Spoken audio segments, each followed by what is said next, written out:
about, well, I don't know about you, but who doesn't love a good ice cream sundae? I mean, no joke.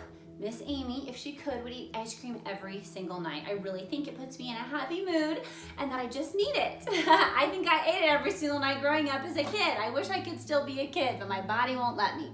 But you know, if you take something delicious like cookies and cream ice cream, I mean, it's super good on its own, right? Like put it in a bowl and eat it. You're not gonna go wrong there. It's pretty delicious.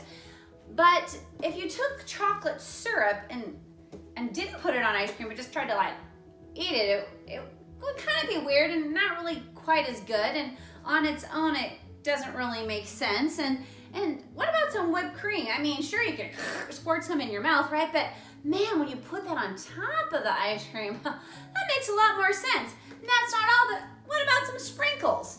I mean, who just takes sprinkles? I've literally never seen this, and puts them in their hand and eats them. I mean, it's kind of weird, but when you put it all together, the ice cream with the chocolate syrup on top, and then a little whipped cream, and top it off with some sprinkles, and you get yourself a little ice cream sundae. Wow, that plan, when it all comes together, makes a lot of sense. And in the end, it's really good. That's why this month, we're gonna learn about a guy named Joseph for the month of September. And Joseph, on his own, his story seems rather difficult. And it kind of seems like, what is the plan here? All these different parts and different events kept happening to Joseph. And what was the plan that God had? Joseph's brothers get really mad at him. I mean, like, they hate him. In fact, they hate him so much because his father kind of shows him favoritism when he gives him a special coat, that they decide to throw him in a pit and then sell him to people that live in a foreign country that don't even speak his same language. And so he goes to live there, and he's taken as a slave there. And then once he's a slave there, he's working really hard, and he's like, okay, Lord, I'm doing my best here, and I don't know why I'm here, and I don't know how I ended up here. And then he gets accused of something that he didn't even do. He got accused of something that he did right, as if he'd done it wrong. And it ended him up in, yep, you can tell, jail. He ended up in jail because of it. While he's in jail, and time goes by, and it's like, why in the world would God want him to be in jail?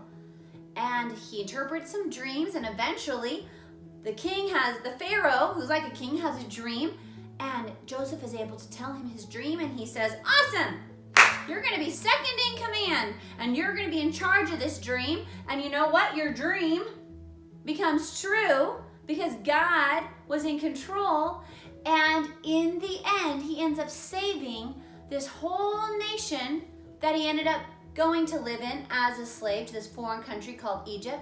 He ends up saving his whole family. And in the end, he gives his brothers forgiveness, and they forgive him. So what seemed like a bunch of strange events, things that didn't quite on their own fit together, in the end, God was working out an awesome plan and bringing everything together for their good and for Joseph's good. Just like an ice cream sundae, when you put all the parts together, we can trust that God has a plan. And that's going to be our bottom line this month. God has a plan for me. God has a plan for you. And I want you to trust it and believe it and know it. And that's why our verse this month is going to help us to memorize that. So learn that with your parents and with your siblings. That in Jeremiah 29:11, it says, for I know, that I right there is God speaking. For God knows the plans he has for you, says the Lord. For I know the plans I have for you, says the Lord. That's what God is telling you. That's what God is going to teach you this month as you learn about the fun of ice cream sundaes, but that God has a plan for you. All right, well, jump on to the video now and enjoy learning about the life of Joseph this month of September, and that God has a plan for you just like he did for Joseph.